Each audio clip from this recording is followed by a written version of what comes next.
అదిగో వస్తోంది. సిగ్గు లజ్జ లేకుండా ఎలా వస్తోందో చూడండి.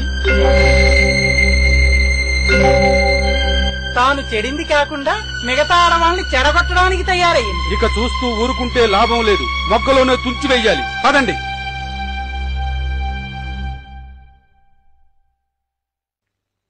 ఆగవే, ఆగు. ఎక్కడికి వెళ్తున్నావు? ఇంకెక్కడికి? స్త్రీ జనోద్ధరణ కోసం మొగుడు పెళ్ళాలిద్దరూ కలిసి పెట్టారుగా బడి, అక్కడికే అయ్యుంటుంది. ఏమే, అక్కడికేనా? అవును. ఎంత పొగరే నీకు! ఆడవాళ్లకు చదువు నేర్పిస్తావా? బతికి బట్ట కట్టాలనే. అదేం తప్పు పని కాదు కదయ్యా. తప్పా తప్పున్నారా? వంటింట్లో పడి అంట్లు తోముకోవలసిన ఆడవాళ్ళకి అక్షరాలు నేర్పిస్తావా? ఎంత పాపం! స్త్రీ చదువుకోవడం పాపమా? అవును, మహాపాపం. తప్పండి.